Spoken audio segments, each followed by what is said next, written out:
Hello everyone, welcome to English academy की इस video में आज हम 4 दिसंबर का जो पेपर हुआ था एससेट टीजीटी इंग्लिश लेवल 2 का उसको सोल्व करेंगे। ये उसका पार्ट 3 है। इससे पहले मैं 91 से लेकर के 130 तक मैंने कवर कर दिए हैं।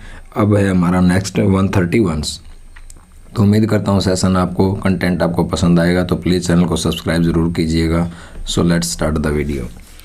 जो 131 जो क्वेश्चन है, which of the following is not an abstract noun. भाववाचक संज्ञा हमने इसके अंदर बतानी है कि कौन सा एब्स्ट्रैक्ट नाउन नहीं है। लाफ्टर भी एब्स्ट्रैक्ट नाउन है, जजमेंट एब्स्ट्रैक्ट नाउन है, चाइल्डहुड भी एब्स्ट्रैक्ट नाउन है और ह्यूमन इसके अंदर एब्स्ट्रैक्ट नाउन नहीं है। ठीक है, तो आंसर आ जाएगा फोर्थ।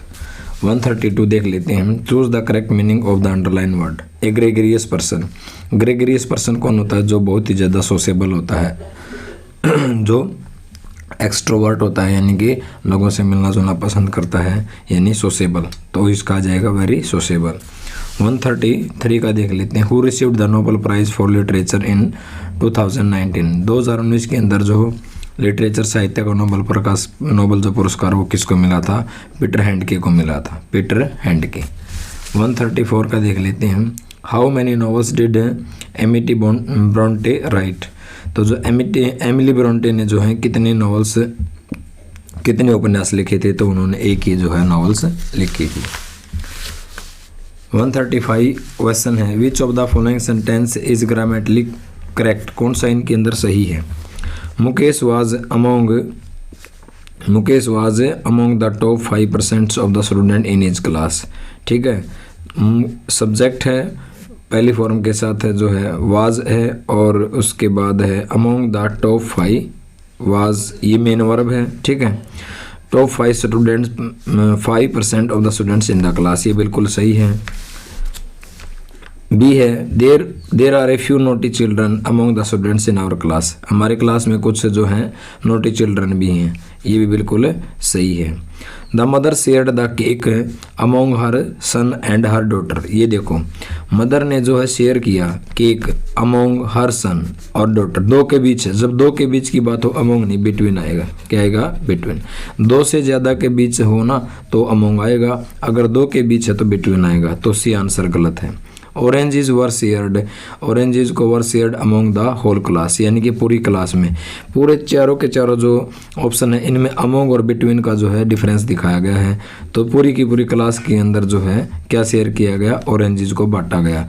तो ये भी बिल्कुल सही है। तो ए सही है, बी सही है, डी सही है, सी गलत है। तो ए, बी और डी जो एग्जैक्ट आंसर आ जाएगा। यहाँ बिटवीन आना चाहिए था, अमोंग दे रखा है इसलिए गलती है।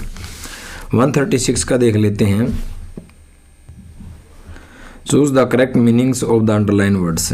N audacious attempt means. Audacious attempt का मतलब होता है, ऑडेशियस का मतलब होता है यानी कि बहुत ज़्यादा बोल्ड होना, बोल्ड, निर्भीक, डेयरिंग भी बोल सकते हैं। डेयरिंग का मतलब साहसी होना, यानी फियरलेस होना। तो ऑडेशियस का मतलब होता है बोल्ड, निर्भीक। फुलिश तो आपको पता ही है, स्टूपिड होता है, मूर्ख। ठीक है, और क्रेजी आपको पता ही, mad. 137 if you have a skin disease you will visit a dermatologist. मैंने करवा भी रखा है 1 वर्ड सब्स्टिट्यूशन के अंदर। डर्मा वर्ड जहाँ भी दिख जाए, डर्मा का मतलब होता है स्किन से रिलेटेड। अगर आप इसका रूट वर्ड करोगे टाइमोलॉजी मेथड से, डर्मा का मतलब होता है स्किन, यानी कि स्किन जो डॉक्टर होता है उसको डर्माटोलॉजिस्ट कहते हैं। इसकी जगह आपसे ये पूछ लिया जाएगा डर्माटोलॉजी क्या है? लॉजी मीन स्टडी करना, डर्मा स्किन की स्टडी को डर्माटोलॉजी कहते हैं। अब आगे ophthalmologist,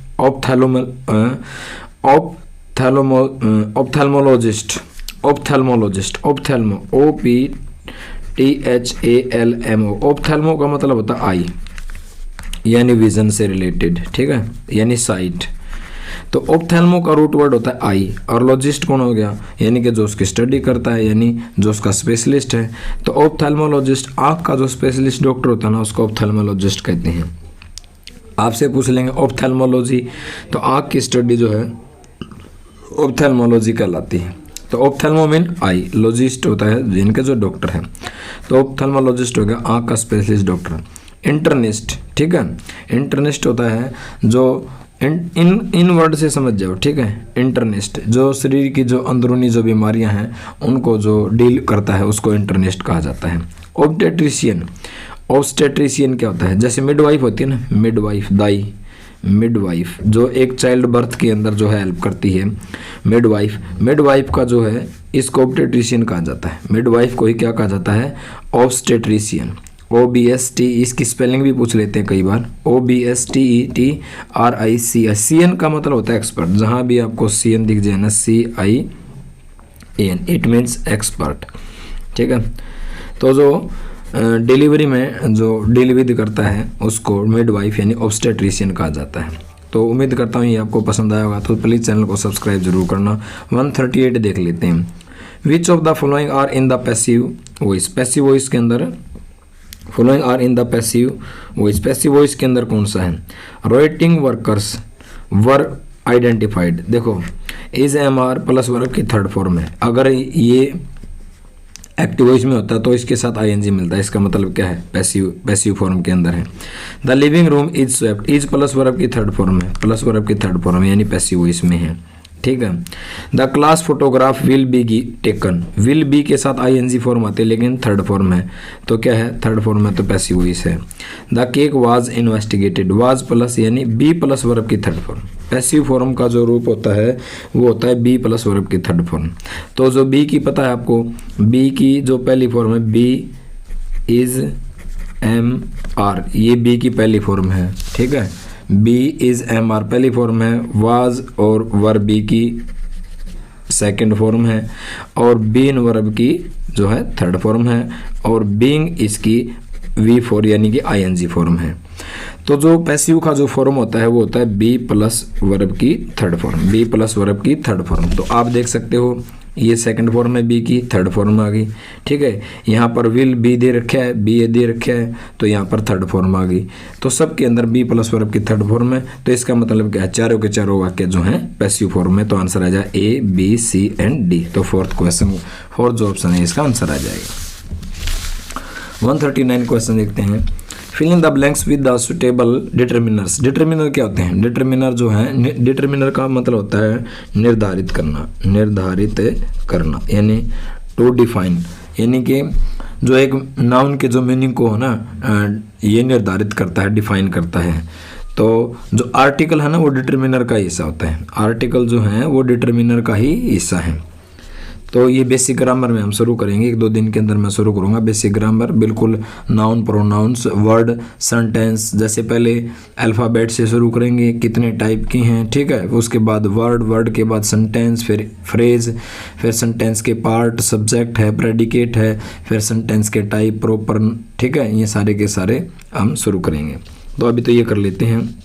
dash are the old classrooms, ठीक है, और dash are the new ones, तो these are the old classroom, ये जो है ये पूरे ओल्ड क्लासरूम है, and those are the new ones, तो आ जाएगा दीज और those. These are old classrooms, ये जो क्लासरूम है ये पुराने हैं, और दोज आर न्यू वंस, और वो जो है नए हैं, ठीक है, तो आ जाएगा दिस और दोज।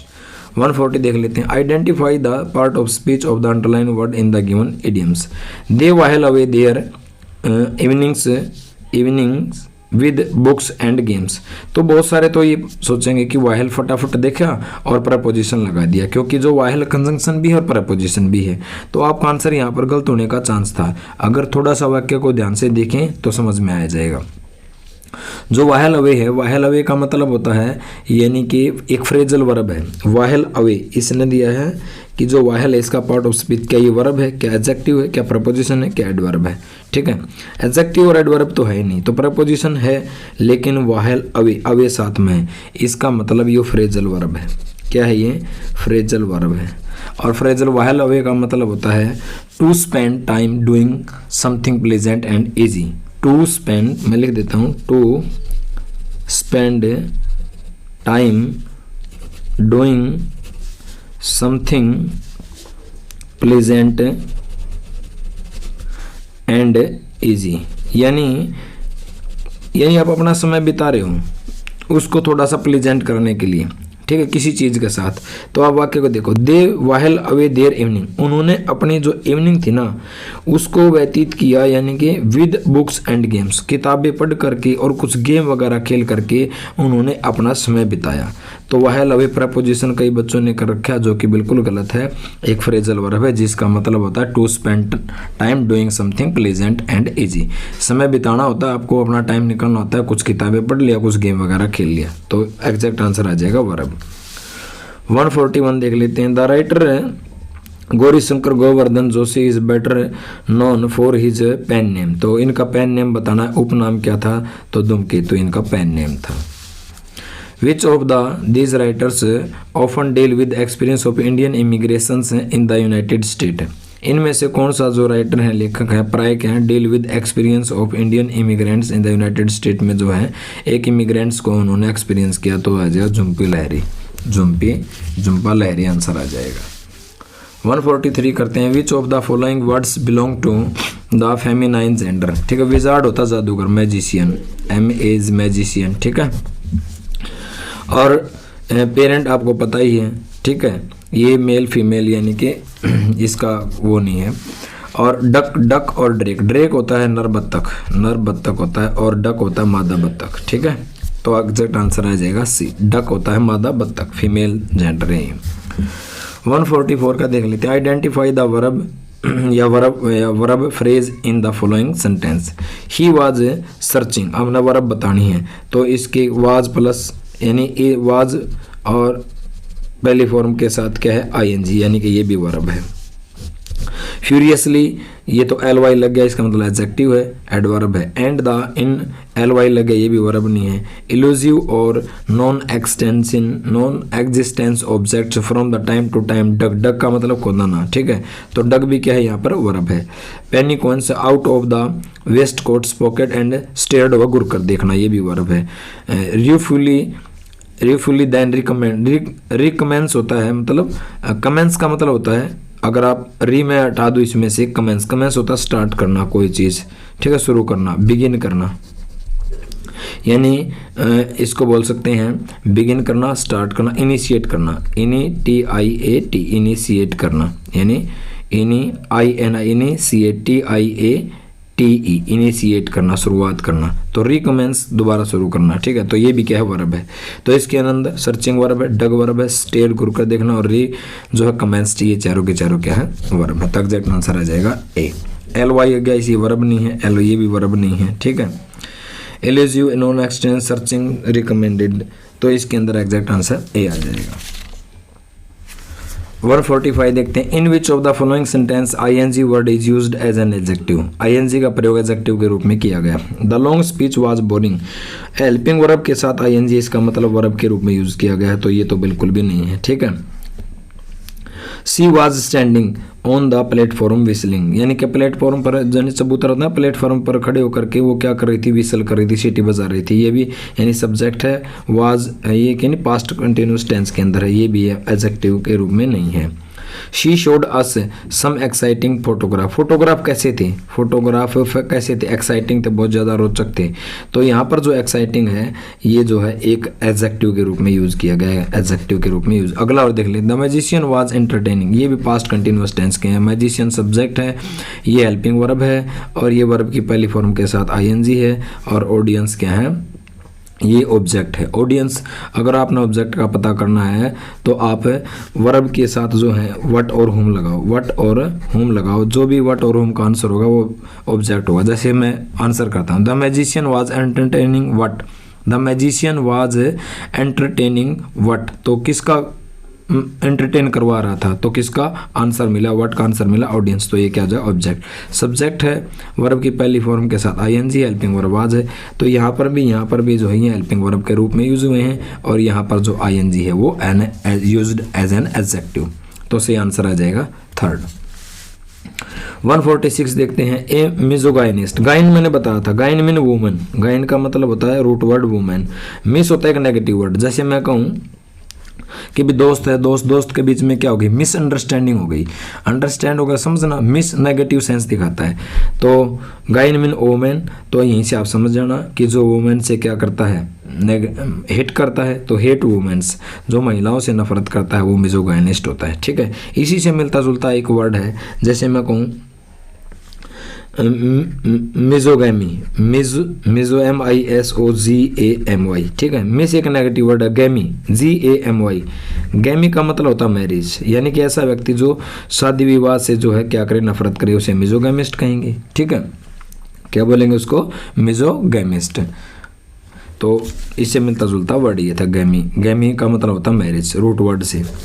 147 देखते हैं, which of the following are not an active voice, यानी कि कौन सा एक्टिव वॉइस में नहीं, यानी ये बताना है कि जो है पैसिव वॉइस में, इसका मतलब ये है नॉट एन एक्टिव वॉइस, यानी पैसिव वॉइस में देखना है हमने। तो what can not be cured, be plus verb की थर्ड फॉर्म आ गई, तो इसका मतलब जो है what can not be cured must be endowed.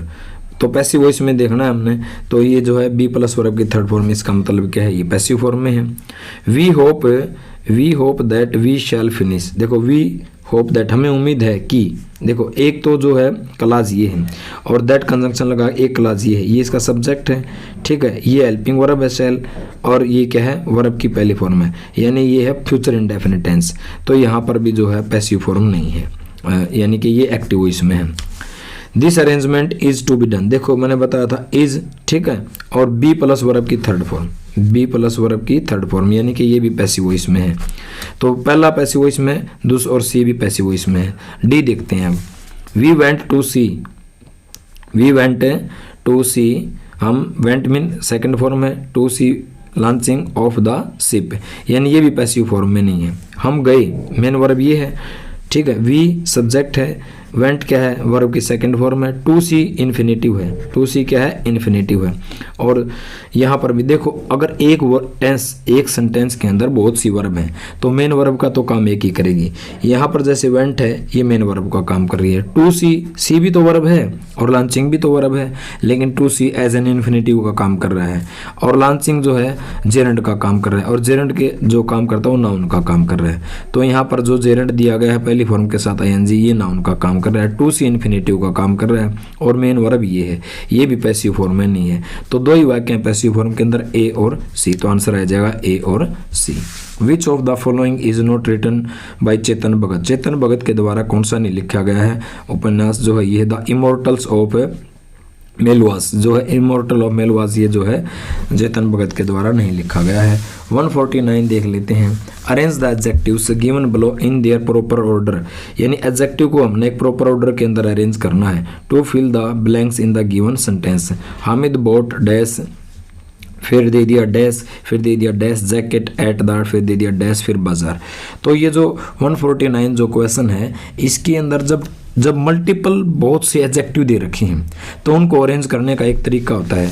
जैसे मैं उसको यहाँ इस साफ पेज पर समझाने की कोशिश करता हूँ।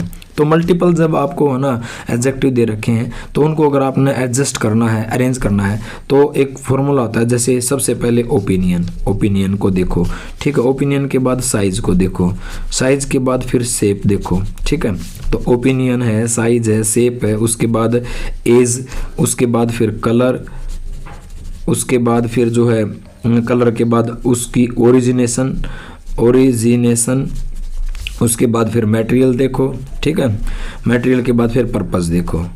तो एक ये मतलब एक तरीका होता है मल्टीपल जो है एडजेक्टिव को अरेंज करने का। Opinion, size, shape, age, colour, originations, और फिर उसका जो है मटेरियल क्या है और उसका पर्पस क्या है, ये अरेंज करने का एक तरीका होता है। तो उस हिसाब से जो है आंसर आ जाएगा डिसगस्टिंग, फिर इल फिटिंग, फिर जो है मटेरियल है प्लास्टिक है, फिर जो है क्या बिजी है, फिर लोकल, फिर उसका जो ओरिजिनेशन जो संडे। तो एग्जैक्ट आंसर आ जाएगा disgusting, ill fitting, plastic, busy और लोकल और संडे। यानी कि Hamid bought a disgusting, ill fitting, ठीक है।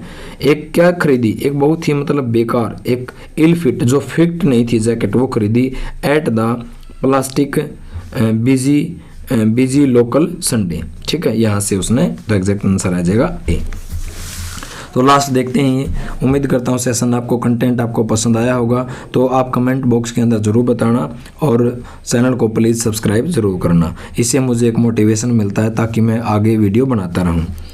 Which of the following sentence is correct, आपने हमने इसमें करेक्ट बताना है कि इसके अंदर करेक्ट कौन सा है। The boy was long, the boy his day was long and his hobbies manies, ये तो बिल्कुल भी मतलब अरेंज में नहीं है, बिल्कुल भी नहीं आएगा। I am going to the market but Meera not, the boy was drinking milk the mother tea, you are working hard but not your friend, तुम वर्क हार्ड कर रहे हो बट नॉट योर फ्रेंड। तो इसके अंदर मेरे हिसाब से तो जो है सी आना चाहिए, the boy was drinking milk the mother T.